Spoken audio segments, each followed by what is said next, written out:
Y comienzo con estas palabras. Cuando se pierde el entusiasmo, hermanos, estoy hablando de realidades. Estoy hablando cuando la gente, cuando padres de familia, cuando trabajadores, cuando gobernantes, cuando pastores, cuando cristianos, venga conmigo, perdemos la emoción de lo que estamos haciendo. Qué horrible es ver un esposo que entra a su casa cuando viene de trabajar y entramos a casa sin emoción de ver a la esposa, sin emoción de ver a los hijos, sin emoción de sentarnos con nuestros seres queridos. Eso no es normal y eso no está bien. Qué horrible es ver a un trabajador, ya sea un empresario, un comerciante, un trabajador, un jardinero, haciendo lo que él hace, haciendo lo que ella hace, sea cocinera, ama de casa, haciendo lo que hacemos, pero hacerlo sin devoción, sin disfrute, sin gozo, sin alegría. Yo digo, qué horrible es eso. Gente que le están pagando un buen salario, porque es un buen salario, pero nos atienden o nos miran como que no están disfrutando lo que hacen. Lo único que miran es el reloj, a ver a qué hora salgo al break y después de trabajar, porque esto me fastidia y me aburre. Hermanos, gente así, o gente en lo general, muchas veces hemos perdido el entusiasmo. Cuánto más me atañe decirles cuántos cristianos habrá, cuántas iglesias habrá, inglés, español, chino, cuántos pastores, ministros habremos que hemos perdido el entusiasmo. ¿Me explico? He escuchado hablar de pastores que lo único que escucho es queja y más queja. Es que esto, es que aquello, es que allá y es que allá. Y no les voy a negar, el pastorado no es fácil, tu trabajo no es fácil, cada uno de las responsabilidades de ustedes y de nosotros no es fácil, pero eso no nos excusa, amigos y hermanos, a vivir amargados. Vamos a definir el entusiasmo como el empeño, la devoción, la entrega a una tarea, a una afición o a una posición, entregarnos con un sentimiento marcado por el añoro, la satisfacción completa de la realización. Eso es entusiasmo, sentirse completo, cabal, realizado. Yo oro a Dios y le digo, Señor, el día que yo no goce del pastorado, el día que yo comience a azotar a las ovejas, a maltratar a las ovejas, a hacer esto sin añoro, sin disfrute, ese día prefiero sentarme y buscarme otro trabajo, ya sea cambiar llantas, irme de carpintero o qué sé yo. Porque si voy a hacer esto, si tú y yo vamos a hacer lo que estamos haciendo, debemos de hacerlo con añoro, con realización y con satisfacción. Decimos amén. Amén. Un ejemplo, le toca a usted enseñar la escuela dominical el próximo domingo, hagámoslo con gozo. Hagámoslo con alegría, hagámoslo con libertad. Aquí está la lección, aquí están los chamacos, los más latosos, los más chillones, los más problemáticos, pero mi trabajo, mis servicios para Dios, y alabado es su nombre, mi hermano. Hablo de entusiasmo. Es cuando la pasión por lo que somos y hacemos, la felicidad por el evangelio, por las cosas del Señor, desaparecen por la frialdad, la indiferencia, la ignorancia y la tradición, hermanos. Y las iglesias estamos en el riesgo de agarrar esas enfermedades, ministros y cristianos en general. De hecho, la palabra entusiasmo viene del griego en theos, que significa en Dios. ¿Sabían eso? Entusiasmo significa en Dios, tú y yo haciendo algo en Dios, con fuerza, con motivación, una motivación única y radiante de parte de Dios. Cuando una persona es entusiasta, cuando tú y yo somos entusiastas, radiamos no tu personalidad o mi personalidad, radiamos la presencia y el gozo de Dios en nuestras vidas. Y esto es algo interesante. Vas a vender hamburguesas, hazlo con gozo y alegría. Voy a cambiar llantas, voy a poner madera aquí, voy a limpiar los baños de la iglesia, lo hago con gozo y alegría porque es para el Señor. Mucha gente no tiene ese privilegio, mucha gente no puede trabajar, mucha gente no se puede mover, pero tú y yo podemos hacer lo que podemos hacer en Dios, en gozo y alegría, y eso es algo interesante. Mira, venga conmigo. Nosotros, los cristianos, ministros y cristianos en general, debemos de ser la luna de Dios. Tú dices, ¿cómo? En esto, Dios es el sol y la luna resplandece la luz del sol en la noche. ¿Sí me explico? Que cuando la gente lo vea a usted, me vea a mí, en el trabajo, en la casa, en la familia, nos vean brillando, no mi propia luz, sino brillando la luz de Dios, la luz del sol, y eso es necesario. En el trabajo, repítoles, en la casa, en la iglesia, en el ministerio, hermanos, necesitamos gente entusiasta, porque gente pesimista ya las tenemos. ¿Cuántos dicen amén eso? Gente, ¿cómo está, hermano? Ay, dos, mira la artritis, la cabeza. Entonces, y de eso sabemos. Y yo he estado ahí, tú también. esta vida está llena de problemas, necesidades, y ahorita voy en el estudio, de aflicciones. No porque somos creyentes vamos a estar libres de todas esas cosas, no, hermanos. Vamos a aprender con la Biblia de que el entusiasmo no depende de lo exterior. El entusiasmo depende de tu relación y mi relación con Dios todos los días. Mira cómo dice Pablo: os ruego, hermanos, que os hagáis como yo. Gálatas 4:12. Y explícoles el por qué. ¿Te puedes imaginar tú entrando a tu casa diciéndole a la esposa y a los chamacos: hey chicos, os ruego que hagáis como yo, imítenme a mí, vean mi ejemplo, pongan sus ojos en mí? Hermanos, esto es un nivel bien alto. Tú y yo a veces podríamos decir: no, es que yo soy imperfecto, vean a Jesús, pero a mí no. ¿Sí me explico? Fácilmente tratándonos de salir de una responsabilidad de conducta. Pero Pablo está diciéndoles: no, hermanos Gálatas, os ruego, hermanos, que os hagáis como yo. Me pongo como ejemplo a los demás, y es lo que debemos de hacer nosotros como papás a los hijos. Si les exigimos que su cuarto esté limpio, mi cuarto debe de estar limpio. Si les exijo que lleguen temprano a la escuela, yo debo de llegar temprano al trabajo. Si les exijo que deben de orar, ellas me deben de ver a mí orando. ¿Sí me explico, hermanos? Poniéndonos nosotros como ejemplo, y Pablo está poniendo el nivel, lo está levantando a un nivel muy alto, pero necesario. Primera de Corintios 9:19. Entonces, siendo libre de todos, explica él, me he hecho esclavo, siervo de todos, para ganar al mayor número. Es decir, a los judíos me he hecho como judío. De hecho, él era judío, para ganar a los judíos. Explicamos. Y los que están bajo la ley, me he hecho como los que están bajo la ley, no estando yo bajo la ley, pero lo hago para ganar a los que están bajo la ley. ¿Qué significa Pablo con esas palabras? Miren, hermanos, significa lo siguiente: Pablo no estaba bajo la ley. Él comprendió esto. No es la circuncisión, no es el rito del sábado, ya lo hemos explicado muchas veces. Mas sin embargo, en el Nuevo Testamento tú vas a encontrar que Pablo los sábados iba a la sinagoga.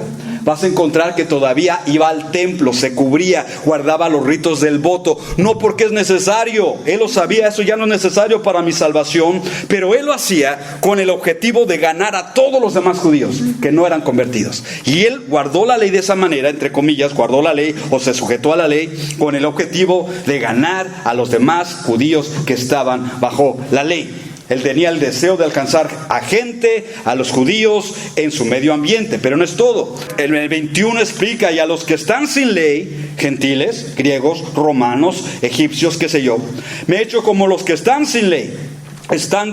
Dice, no yo estando sin la ley de Dios, más en la ley de Cristo, para ganar a los que están sin ley. Me hice débil a los débiles para ganar a los débiles. A todos me hice de todo para que de alguna manera salvar a algunos. Hermanos, ¿saben lo que está diciendo ahí? Está diciendo: no descuidé a los gentiles, los visité en sus ciudades y los alcancé para Cristo. De hecho, los Gálatas eran gentiles, no eran judíos, y allá los alcanzó. Chequemos cómo está Pablo siendo flexible en su personalidad. 23. Y todo hago por causa del evangelio, para ser copartícipes de él. Nota explicativa, ahí la ves ahí: con un profundo entusiasmo de entrega para la obra de Dios. Hermanos, y necesitamos pastores así todavía. Yo ruego, miren, este pastor y los que estamos tarde o temprano nos vamos a hacer viejitos, retiro y nos fuimos. Pero estoy orando y estamos orando por una nueva generación de pastores que Dios está levantando. Tal vez sean tus hijos, de mi descendencia, qué sé yo, pero se van a levantar y queremos que se levanten con entusiasmo, con entrega por la obra de Dios. Pablo era un hombre bilingüe, hablaba el arameo y hablaba el griego y posiblemente entendía el latín. Un hombre capacitado. Su deleite en la vida era el ministerio, algo que por desgracia mucha gente en la vida y posiblemente en esta iglesia hemos perdido. Ministerio. ¿Sí me explico, hermanos? Ahorita les explico un poco más de esto. Estoy hablando de que una vez que conocemos a Cristo, una vez que amamos a Cristo, ven conmigo. Porque qué bonito es cantar: Cristo yo te amo, Cristo yo te adoro. Y cuando voy a la Biblia, Juan capítulo 21 dice: si me amas, apacienta mis corderos. Si amas, apacienta mis ovejas. Es decir, es bueno amar al Señor, pero el amor al Señor lo demostramos cuando servimos al pueblo de Dios. Si tú cantas, canta para bendecir al pueblo de Dios. Si predicamos, enseña para bendecir el pueblo de Dios. Si los nenes, con los jóvenes, en el trabajo, hagámoslo, y de esa manera demostramos el amor que tenemos a Cristo Jesús. Y esto me llama la atención.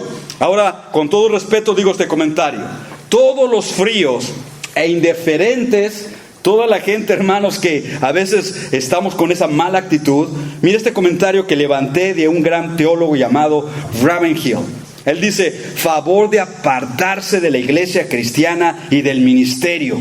Con una actitud así, fría, tibia e indiferente, difícilmente impactamos y convencemos a los que están allá afuera. ¿Me explico, hermanos? Si hay un pastor frío, tibio e indiferente, renuncio. ¿Para qué necesitas un pastor así? Todo frío, tibio, indiferente. Si hay ujieres, lo digo con respeto, a alguien que reciba en la iglesia, todo frío, tibio, indiferente, bienvenido a Misión Vida. ¿Quién va a querer entrar a Misión Vida? ¿Me explico? A veces evangelizamos y decimos: es que yo quiero que tengas lo que yo tengo. ¿Y qué es lo que tenemos? Un montón de problemas, un montón de tristezas, un montón de desesperación. La gente nos ve: no, gracias, compadre, así estoy mejor, así estoy bien. ¿Sí me explico? Lo que está diciéndonos aquí en el comentario es algo serio.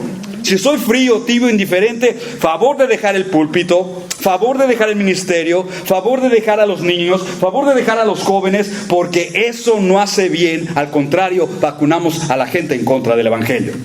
Estaba leyendo un reporte de por qué la gente inconversa se rehúsa. Por favor, levantemos discernimiento en esto que voy a decir, porque es serio. ¿Por qué la gente de afuera se rehúsa a visitar iglesias? Algunos tendrán sus razones de totalmente pecado, totalmente tinieblas, narco. Algunos son extremos.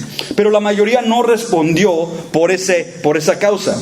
La mayoría responde que las iglesias que han visitado han encontrado, ahí te va, mucha apatía. Esto no lo entiendo, pero sucede, amigos y hermanos. Cristianos que venimos a adorar, a charlar, a ver la palabra de Dios, a cantarle al Dios vivo. ¿Cómo una persona así, conectada con Dios, a la misma vez puede ser tan apática? No saluda a nadie, no platica con nadie. No, hermanos, eso no está bien. Y si somos así, eso no está bien. Lo digo con respeto, compadre. Tú y yo somos la luz de Cristo, somos la luna, el reflejo de Dios. Ellos dicen: visitamos iglesias llenas de apatía, indiferencia y desánimo. Esto me hierve el corazón y la sangre. Si es tiempo de adorar a Dios, compadres, es tiempo de adorar a Dios. No es tiempo de abrir la boca y estar dormido y ver la mosca alrededor del foco. Es tiempo de adorar a Dios. ¿Cuánta gente habrá entrado a las iglesias y llevadose un chasco de ver a algunos que están en las iglesias dormidos, roncando, indiferentes, muy espiritualoides, pero nada de comunión, nada de compañerismo, nada de Cristo? Y eso sí es detestable, y lo digo con todo respeto. ¿De qué nos sirve una gente, iglesias, gente y ministerio de gente aburrida, gente dormida, que no saludan, no hablan, y eso sí, bien secos y legalistas? Trae pantalón la mujer, se pintó, oh Dios guarde, se va al infierno. De esa mucha gente hay mucha de eso, hermanos. No debemos de poner nuestra vista en el legalismo humano. Mira lo que dice Apocalipsis 2:4. Sin embargo, dice el Señor, tengo contra ti que has abandonado tu primer amor. Recuerda de dónde has caído, arrepiéntete y vuelve a practicar las obras que hacías al principio, porque si no te arrepientes, esto es serio, iré a Misión Vida, iré a Fallbrook y quitaré de su lugar tu candelabro. ¿Qué significa eso? La iglesia la voy a cerrar, dice el Señor. Ay, esto es serio. No el gobierno, no el diablo, no los brujos macumberos que a veces nos tiran sal aquí enfrente. Ninguno de ellos tiene la autoridad de hacer eso. Pero Cristo dice: si no se arrepienten esos aburridos, fríos e indiferentes, Cristo es capaz de cerrar cualquier iglesia para el beneficio de la sociedad. Yo digo, Dios guarde el hora en estos corazones y en este lugar. Por favor, una iglesia infiel ha perdido la pasión, la devoción, la emoción y la entrega a Dios en entusiasmo. Un pastor infiel, por consiguiente, ha perdido la pasión, la devoción y la emoción a Dios en ministerio, hermanos. ¿Están conmigo lo que estoy diciendo? Esto es serio. Ahora es cuando la iglesia se reúne para celebrar ritos nada más, ceremonias aburridas, by the way, actividades sin chispa, sin emoción, sin gozo, sin alegría, para checar tarjeta, y tenemos cultitis sin sabor al cielo. Eso es tremendo, una ironía. Todo el día en la iglesia, todas las semanas en la iglesia, pero si no hay gozo, si no hay alegría, si no hay radiación del cielo en nuestras vidas, hermanos, estamos perdiendo el tiempo, y lo digo con respeto, de acuerdo a lo que estamos estudiando aquí. Mira lo que dice Proverbios 18:14. El buen ánimo, esto es para todos, un buen ánimo sostiene en la enfermedad, Pero el ánimo abatido, ¿quién lo soportará? Yo he estado ahí y tú has estado ahí. Yo sé lo que es desánimo, compadres, hermanas y amigos. Yo sé lo que es a veces despertarse y sentir que el sol no calienta y las cosas van de mal en peor. Pero cuando abrimos la Biblia, nos damos cuenta que la Biblia tiene un poder para abrirnos los ojos e inyectar vitamina al corazón cuando nos dice: Edgar, un buen ánimo es capaz de sostenerte en la enfermedad. Pero el que está abatido todo el tiempo, en la mañana, en la tarde, en el día, a la medianoche, Dios dice: ¿quién lo va a soportar?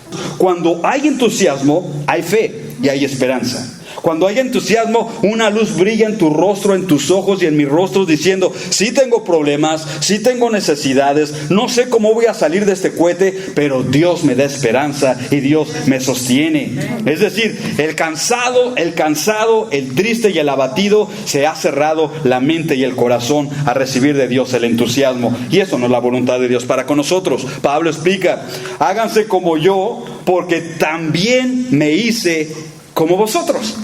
Ahora, ¿qué estás hablando, Pablo? ¿Es un juego de palabras? No, ahí va la explicación.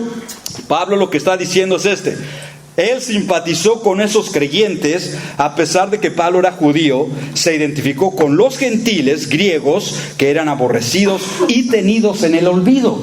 ¿Qué quiero decir con esto, hermanos? La ley, no la ley de Dios. En la Biblia nunca vas a encontrar ese mandamiento, pero los judíos tenían el Talmud, la ley oral. En la ley oral decía que un judío no puede hablarle a un romano, a un griego, a un egipcio, a un fenicio, a un gentil. No pueden hablarle. Pero aquí viene un judío, que es Pablo, y les predica el evangelio a ellos. Pablo estaba haciendo obra de evangelista, que no, a los gentiles, quiero decir, gente que no era de su raza, gente que no era nada de su parentela. Ahora bien, no se busca el servicio personal, sino a los demás. Les voy a dar este ejemplo. Los que predicamos, yo no predico para mí, yo no estudio para mí, sino para los demás. El que dirige la alabanza, el maestro de los nenes, servimos para los demás. Y eso hace una de las razones por las cuales no tenemos muchos servidores en las iglesias. Porque todos venimos como un bebé malcriado y egoísta. Quiero todo para mí. Mi mamá, mi papá, mi papilla, mi pañal, mi teta. Todo es para el chamaco, está chiquito. Pero nosotros cuando crecemos nos damos cuenta, hermanos, de que debemos servir también a otros. Eso se llama ministerio. Y no todos están gustosos a entrarle allí. Entonces explicamos, dice: no es que me hayáis ofendido en algo. Pablo está diciendo esto, pero lo que va a decir a partir de este versículo en adelante, agarrémonos del asiento, hermanos, no va a ser fácil. Este estudio no es lindo, este estudio no va a ser de los más vistos en el internet y ovacionado y like, posiblemente, yo lo sé, pero es el estudio de la palabra de Dios. Pablo lo que va a hacer, les está dejando saber esto: les escribo con atrevimiento y con fuertes exhortaciones, no por despecho ni con rencor, como si tuviera algo personal contra ustedes. Es lo que está explicando, es una palabra de introducción. Las palabras que les voy a dar, está diciendo Pablo, son duras. Es una exhortación fuerte y necesaria. Pero Pablo esclarece, no porque yo tenga algo personal contra ustedes, sino porque es algo necesario que necesitamos escuchar. Específicamente los Gálatas, que se estaban moviendo de la fe, de Cristo a la ley, del Espíritu a la esclavitud. Y esto es algo interesante. Cuando usted y yo vamos al doctor, que hemos tenido una caída, una herida, el doctor viene y comienza presionando. ¿Es aquí? Es acá, si usted se ha fracturado. Y donde más duele, donde toca el doctor y más duele, es evidente que ahí está la herida. Ahora Pablo comienza de una manera alegórica, va a empezar a poner el dedo en la llaga donde más duele. Y a veces la iglesia, nosotros no queremos escuchar, pero son necesarias. Estas exhortaciones van a incomodar a muchos, creo, de nosotros en alguna iglesia, pero es necesaria, está en la Biblia, porque es necesaria para descubrir lo que hay en nuestro corazón. De hecho, Pablo está hablando de una vacuna un tanto dolorosa, pero necesaria. Lo que Pablo va a hablar nos duele al ego, duele a la carnalidad, duele al descuido, Pablo en pocas palabras les va a decir: hey, cristianos gálatas, ustedes se han perdido el entusiasmo por Dios, por la obra de Dios, por el ministerio, por la verdad, por la gracia de Dios, y en el último de los casos han perdido su devoción y su atención por mí como su maestro, como el evangelista que les predicó el evangelio. Ustedes se han desatendido de todo esto, no lo quieren aceptar, pero se los va a probar con las escrituras. Dice el versículo 13: como bien sabéis, la primera vez que os prediqué el evangelio, una primera vez hubo, y aquella primera vez que yo les prediqué el evangelio, chequemos esto por favor, fue debido a una enfermedad. Y lo digo con respeto y con autoridad. Yo no creo en esa teología de caricatura que andan predicando algunas iglesias y algunas estaciones de radio y televisión, que dicen que sanidad divina y sanidad. Sí es cierto, compadres, Cristo sana, pero Cristo no sana todo el tiempo.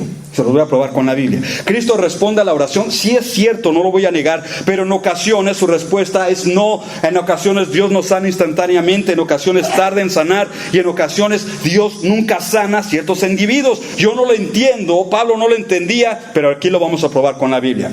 Pablo enfermó. Yo encuentro en el Nuevo Testamento que Pablo enfermó, Timoteo enfermó. Yo no entiendo esos predicadores que dicen ninguna enfermedad, que los cristianos debemos vivir siempre libres de enfermedades, que el diablo se lleva las enfermedades, que esas son maldiciones del diablo. Hermanos, se escucha bien esa teología, pero no tiene fundamentos bíblicos 100% en la palabra. Pablo lo encuentro enfermo, y a pesar de que estaba enfermo, Pablo, él estaba predicando el evangelio. ¿Estás conmigo lo que estoy diciendo? No se contentó con su enfermedad, no dijo soy un inútil por esta mi enfermedad y ahorita vamos a la Biblia qué enfermedad era. No, sino que a pesar de su enfermedad, a pesar de que había orado mucho por esa enfermedad, no se rindió ni se amargó la vida, sino que siguió sirviendo a Dios con emoción, con entusiasmo, y le recuerda a los Gálatas: yo les prediqué al principio el evangelio debido a una enfermedad. Dos cosas sobresalen de ese versículo. Uno, los cristianos pueden enfermar como todas las demás personas. ¿Sabíamos eso, hermanos? Por eso hay que cuidarnos. Por eso hay que tomar vitaminas, una buena alimentación, evitar las sodas, los excesos, el tabaco, el alcohol. Eso es responsabilidad de nosotros. Podemos enfermar como cualquiera de las demás personas. Y número dos, los cristianos pueden cambiar de actitud con el tiempo. Podemos cambiar de actitud. Y lo digo con santo respeto. Cuando usted recibió a Cristo como yo, miren, hermanos, yo quería estar en la iglesia todos los días. Simplemente tenía gozo y alegría. Estaba conociendo un libro nuevo para mí, que es la Biblia. Lo que quiero decir, con el tiempo, muchos de nos no nos damos cuenta, pero cambia nuestra actitud a Dios, al ministerio, a la iglesia y a los demás. Cambiamos, hermanos. No nos damos cuenta. Cuando la gente venimos de tu país, de Guatemala, de México, miren, hermanos, allá caminábamos largas distancias. Usábamos el camión, el metro, el taxi y a veces hasta de raite para ir a la iglesia, lloviendo. Pero aquí, cuando llegamos a las comunidades de los Estados Unidos de América, a veces nos volvemos conchudos, desatendidos y flojonazos. Y disculpe usted la palabra, pero es la realidad. ¿Sí me explico? Hoy no siento. Y tenemos bancas con colchón, tenemos pantallas, tenemos luces, hace frío, calefacción, hace calor, aire acondicionado. Te puedo llevar a mi rancho y a tu rancho, hermanos, unas láminas nada más allá arriba. Cuando llueve parece granizo y parece un jarabe tapatío y todo el tiempo un ruidero, pero la gente gozosa sirviendo, llamando a Dios. Es que los corazones pueden cambiar. Pablo estaba aludiendo a una espina en la carne. Estoy hablando de una enfermedad física y ahorita explico. Era algún tipo de problema con la vista. Pablo padecía de eso. Posiblemente ese problema comenzó en Hechos capítulo 9, cuando Pablo se encuentra con Cristo, quedó ciego, recordamos, y le cayeron como escamas de los ojos cuando Dios lo sanó allá en Damasco. Pero posiblemente fue el inicio, paremos oreja, el inicio de un problema crónico en Pablo. Por el resto de sus días no sanó. El resto de su biografía no fue sanado a 100% en la vista, sino padeció de una enfermedad dolorosa en los ojos. Y esto es algo crítico, esto es algo crónico en la vida de Pablo. Ahora, lo digo con respeto, para un corazón frío, indiferente y tibio, sin entusiasmo, esa enfermedad sería suficiente, la razón suficiente de decir: Señor, no puedo leer la Biblia, no puedo ir a la iglesia, y se amargaría la vida. Pablo no. Él aprendió que a pesar de su incomodidad, a pesar de su desgracia, lo puedo llamar así, a pesar de su enfermedad, Él persistió y persistió con entusiasmo, de tal manera que a ti y a mí nos enseña su ejemplo. A pesar de sufrir esa aflicción, el apóstol nunca perdió, le repito, el entusiasmo en la vida y en el ministerio, hermanos. Esto es interesante. ¿Cuánta gente yo he hablado y tú que ya no son entusiastas en nada? Hermanos, y les digo aquí algo entre nos, como pastores, los pastores a veces también recibimos, ¿cómo puedo describir esto? A ver, Dios, ayúdame.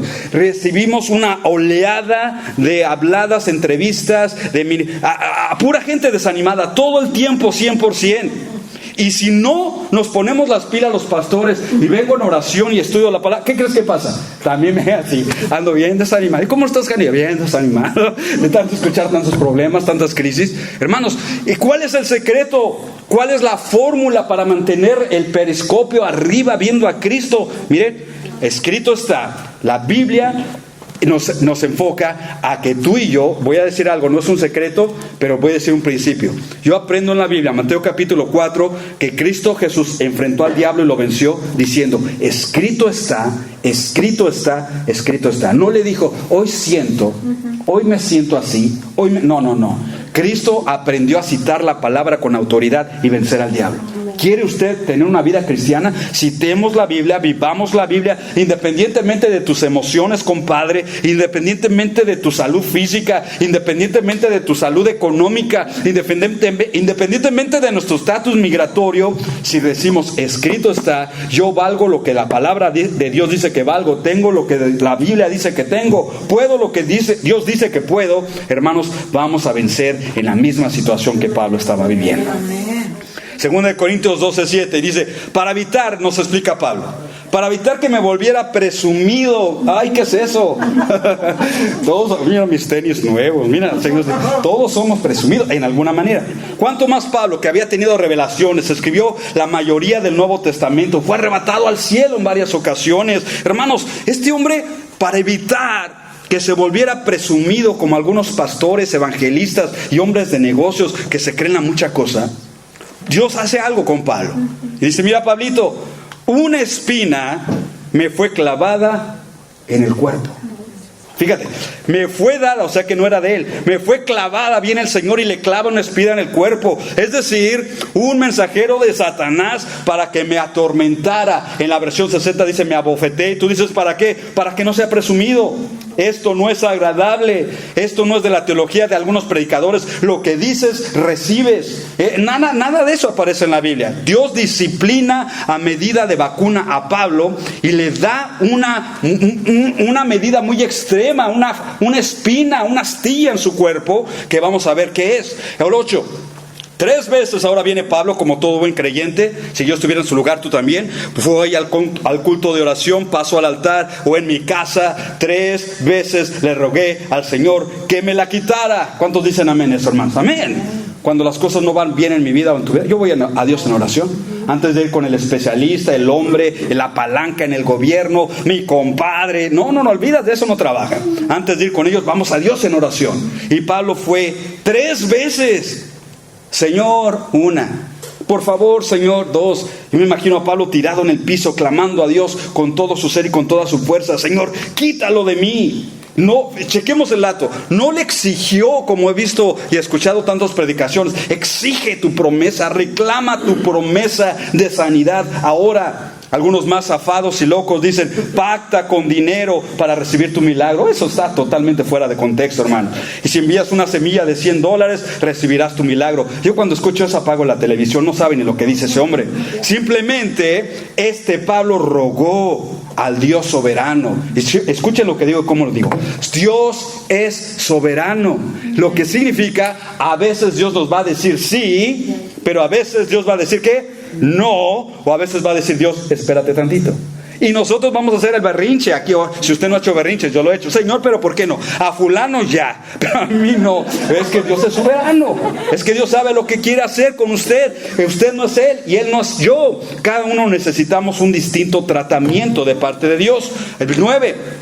Pero Él me dijo, Señor, quítalo de mí. Pablo orando, viene la respuesta y le dice, te basta con mi gracia, pues mi poder se perfecciona en la debilidad. ¿Qué significa eso? Miren, significa, Pablo, agárrate de la silla, agárrate del burro si vas en burro. Pablo, no te voy a sanar, te voy a dejar esa enfermedad, pero voy a hacer algo más grande. Te voy a dar la fuerza para resistir esa enfermedad. Te voy a dar el poder para vencer la depresión de esa enfermedad. Te voy a dar el control para el control de tus emociones. Te voy a dar la suficiencia de mi espíritu para soportar la prueba. Te voy a hacer fuerte en medio de tu desgracia. Y yo digo amén a eso, hermanos. ¡Qué tremendo!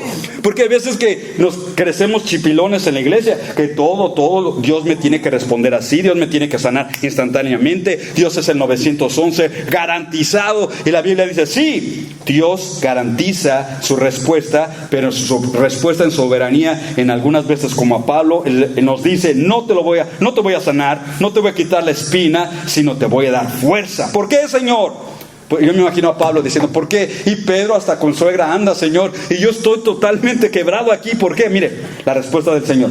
Pablo, te quiero débil. Esto no me gusta. Edgar, te quiero débil.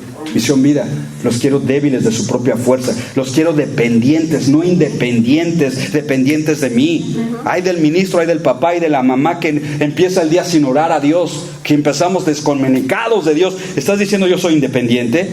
Dios nos quiere débiles, dependientes. Dios nos quiere humildes y frágiles. Y esto es todo lo contrario de la carne. La carne nos quiere fuertes, independientes, sabelotodos, orgullosos. Pero Dios dice, te quiero débil para que la excelencia del poder sea mío y no tuyo. ¿Nos gusta la lección, hermano? A mí sí me gusta. Yo la he aprendido por experiencia y espero que ustedes también. Ahora, regresemos. Versículo 9. Por lo tanto, dice Pablo, mira su entusiasmo. Así enfermo, medio ciego, con problemas de visión, dice Pablo, gustosamente, con toda alegría, haré más bien alarde de mis debilidades, de mis problemas, de mis depresiones, de mis frustraciones, para que permanezca sobre mí el poder de Cristo. Por eso me regocijo, otra vez dice, en debilidades, en insultos, en privaciones, persecuciones, dificultades que sufro por Cristo, porque cuando soy débil, entonces soy fuerte, hermanos. Este es el milagro de Dios. Cuando ya no puede, Dios dice, buenas noticias, tú no puedes, pero yo sí puedo. Cuando ya no sé, buenas noticias, tú no sabes, pero yo sí sé. Cuando ya no tengo buenas noticias, tú no tienes, pero Dios dice, yo sí tengo, todo es mío y alabado es el nombre del Señor, hermanos. Qué lindo es esto. Ahora, regresemos a Gálatas, versículo 14. Y aunque esta fue una prueba para vosotros, ¿cuál prueba? Lidiar con un enfermo crónico no es fácil. Imagínate, tal vez lo tenían que llevar de la mano, su sopita. Un enfermo crónico necesita mucha atención.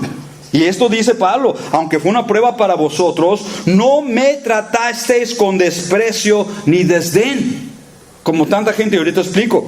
Al contrario, me recibisteis como un ángel de Dios, como si se tratara de Cristo Jesús. Sabrán, amigos y hermanos, que hay gente, y espero que no seamos nosotros, hay gente que menosprecia, hay gente que enjuicia a la gente que está enferma. Y lo voy a decir con estas palabras, y disculpe si voy a ser directo, pero tengo que decirlo.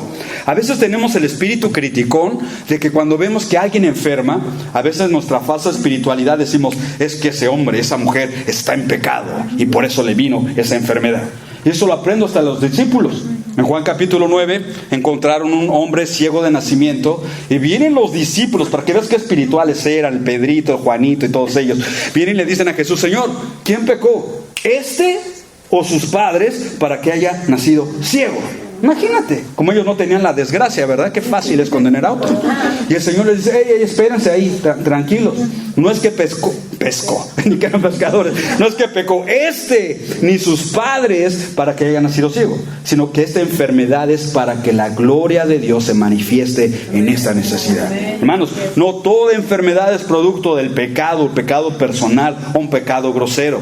Hay tratos de Dios a través de enfermedades. Hay accidentes que pasan que no son relacionados con el pecado en sí. Pero debemos aprender, entre otras cosas, como aquí dice Pablo a los Gálatas, que no debemos de ser jueces y no debemos de menospreciar a la gente enferma. ¿Está conmigo lo que estoy diciendo? Si alguien está enfermito, mañana puede ser tú y puede ser yo. y la atención que le damos a un enfermito, mañana te la pueden brindar a ti o a mí. Así que debemos ser considerados en esto. Los Gálatas al principio tenían un buen corazón.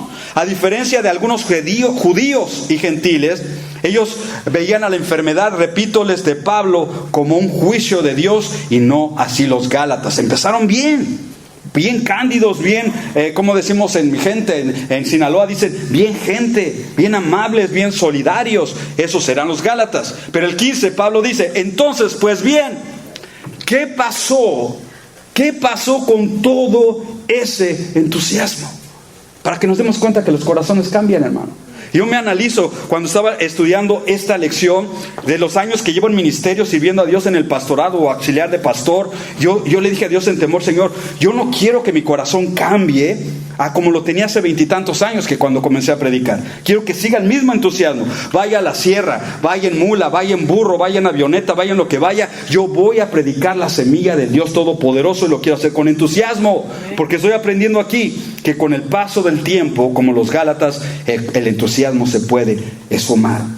Y esto es terrible, hermanos. Al principio eran tiernos y dadivosos, como mucho creyente, alabando a Dios, estudiando la palabra, orando, ayunando, predicando en las calles o con los vecinos, hablando de Cristo. Pero cuando pasa el tiempo, hermanos, ahora llega otra plaga que se llama la insensatez. Gálatas insensatos, Gálatas capítulo 3, distantes, indiferentes, aburridos y con cara de empachados. ¿Conoces a alguien así en la iglesia? Qué horrible es eso, hermano. Algo cambió en el corazón. ¿Te das cuenta? Yo pongo mi corazón ahí y espero que pongas tu corazón en la enseñanza. Él dice, me consta que de haberos sido posible, os habrías sacado los ojos para dármelos. Imagínate cómo tenía Pablo sus ojitos. Cómo los haya tenido, enfermos, inservibles. Por eso al final de la epístola vamos a ver que dice, con cuán grandes letras os escribo, significando que Pablo no podía leer las letras pequeñas, tenía que ser inmensas para certificar que era Pablo el que había escrito. Yo, Pablo, no puedo ver pequeño, necesito ver grande. Tenía terribles problemas con los ojos y él los alaba. Si ustedes me hubieran podido dar sus propios ojos, me los hubieran dado. Eso era el principio. Un corazón dadivoso a la obra, un corazón que ¿qué necesitan? Yo trabajo, yo hago. Pero cuando pasa el tiempo, nuestros corazones pueden caer en el descuido. Ahora, esto es una pregunta retórica. Pablo quería conocer dónde estaban, o dar a conocerles dónde estaban los sentimientos originales y positivos de los Gálatas hacia él, y en este caso hacia el Evangelio. Esos sentimientos, esa obra, ese interés se había ido. Un hermano inglés tradujo ese versículo en la Biblia de esta manera. La traducción de Phillips lee de esta manera. Dice, ¿qué le ha pasado a ese gran espíritu de ustedes? Es cuando, hermanos, Dios no lo quiera que seas tú o que sea yo, pero los cristianos nos hacemos grumpies, gruñones, indiferentes. Ya no nos mueve ya no tenemos pasión por Dios ni compasión por el prójimo. Nos movemos, hermanos, qué terrible es. Y lo peor de todo esto es que no nos damos cuenta. Se requiere de abrir el espejo de Dios, que es la palabra, y la palabra sí nos muestra de dónde de dónde habemos caído, hermanos. Y es cuando ya no hay altares personales en tu vida y en mi vida, compadre. ¿Qué haces lo primero cuando te levantas? Algunos corremos al refrigerador, algunos a la televisión o algunos al celular. Totalmente malo, totalmente equívoco, hermanos. Creo que la prioridad de cada creyente es, así como amanece el día, así canta el gallo, lo primero es reportarte a Dios en ese día, decirle, Señor, gracias, en tu mano estoy, como lo hacíamos en el principio. Ahora, algo que debemos de tener en cuenta, Hebreos 6:10 dice, porque Dios no es injusto como para olvidarse de las obras de amor que para su gloria ustedes habían realizado. Vosotros habéis mostrado sirviendo a los santos como lo seguís haciendo. Chequemos. Deseamos, sin embargo, que cada uno de vosotros siga mostrando el mismo empeño, habla de entusiasmo, el mismo interés, la misma pasión, hasta la realización final y completa de su esperanza. No se queden en el camino. Ahora lo que sigue, lo que Pablo les va a decir, es lo más radical. Si ya se escandalizaron los Gálatas con esa leve exhortación, ahora sí que se agarran. Versículo 16. Y ahora resulta que por deciros la verdad, me he vuelto vuestro enemigo. Lo que Pablo está diciendo aquí es, antes me hubieran dado sus ojos, me recibieron en su casa, pero ahora porque les estoy predicando la verdad, que se han vuelto unos fríos, unos desentusiastas, unos especialistas en cultitis muerta, una tradición muerta, porque les digo la verdad, ahora me tildan de ser su enemigo. ¡Qué tremendo! El resultado de enseñar la verdad no es muy bien recibido en algunos casos. Si usted y yo seguimos predicando la verdad, hermanos, si alguno de ustedes que Dios te llamó al pastorado, al evangelismo, y hablas la verdad, predicas la verdad, hermanos, aquí está el resultado. ¿Te vas a hacer de amigos o nos vamos a hacer de enemigos? Así de sencillo. ¿Y por qué? Háblales de cuentos, habla del Star Wars y de tanta cosa, y la gente está entretenida. Ay, y la novela, y cómo quedó la América con las Chivas, la gente se entretiene.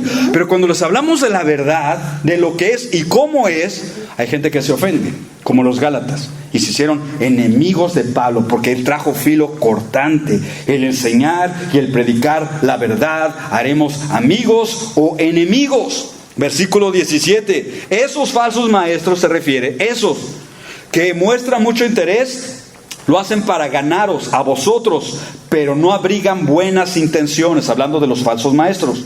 Lo que quieren es alejaros de nosotros para que vosotros os entreguéis a ellos. Hombres con malas intenciones. Y los Gálatas, aquí está la exhortación, ustedes Gálatas totalmente carecen de discernimiento en la vida cristiana. Y esta es una exhortación gruesa, hermanos. Se los voy a ejemplificar. Edgar, Misión Vida. Si tú no puedes, ahorita, en este tiempo, discernir entre el bien y el mal, te falta discernimiento. Si, Edgar, ahorita, en estos días, tiempo que tienes siguiendo al Señor, si no sabes diferenciar el error doctrinal de la verdadera enseñanza pura de la palabra, te falta discernimiento. Ahí les va. Hermanos, hermanas, si alguno de ustedes no puede diferenciar lo genuino de lo hipócrita, nos falta y les falta discernimiento. ¿Me explico, hermanos? Lo digo con todo respeto a lo que está haciendo Pablo aquí. Han despreciado a Pablo, un verdadero apóstol de Dios que les enseñó la verdad, por preferir un mal maestro que los lleva de Cristo a la ley, de la gracia a la esclavitud, y estos, por falta de discernimiento, no se dieron cuenta de ello. Y esto lo digo con amor. Al estatus que ustedes están, Misión Vida, ustedes ya deben de distinguir quién habla la verdad conforme a la palabra. Cuando vengan con esas malas enseñanzas basadas en el dinero, basadas en el error, basadas en una teología que no existe en la Biblia, el discernimiento de ustedes debe decir: esto suena bonito, pero no es 100% bíblico. A eso se refiere Pablo. Ahora Pablo viene con otra exhortación y les va a hablar acerca de su necesidad de madurar. Va a poner el dedo donde más duele. Versículo 18, está bien mostrar interés, entusiasmo, con tal de que ese interés sea bien intencionado, dice Pablo, y constante, como tanta gente inconstante en nuestros días. Hoy siento ir a la iglesia, hoy no siento ir a la iglesia. Hoy siento leer la Biblia, hoy me aburre leer la Biblia. Hoy siento adorar a Dios, hoy quiero cantarle al mundo. ¿Sí me explico? Gente inconstante. Pero aquí Pablo está diciendo, debe de ser entusiasmo bien intencionado y constante, y que no, ahí está la exhortación, que no se manifieste solo cuando yo estoy con vosotros. Esto se llama hipocresía. ¿Sí me explico? Hipocresía. Hace tiempo sucedió esto, lo digo con respeto para que veas hasta dónde llega la hipocresía.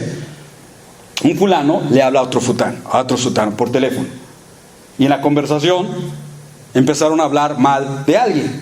¿Y sabe de quién estaban hablando mal? De mí. Y discúlpela, pero a veces nos dan con metralladora y tanta cosa. Entonces, hermanito sabio con discernimiento, ¿sabe lo que hace? Espérate, estás hablando mal de... espérate tantito. Va y me habla por teléfono, en otro teléfono. Y yo contesto, bueno, dice, pastor, mire, por favor, hold down, hay un hermano que necesita decirle algo.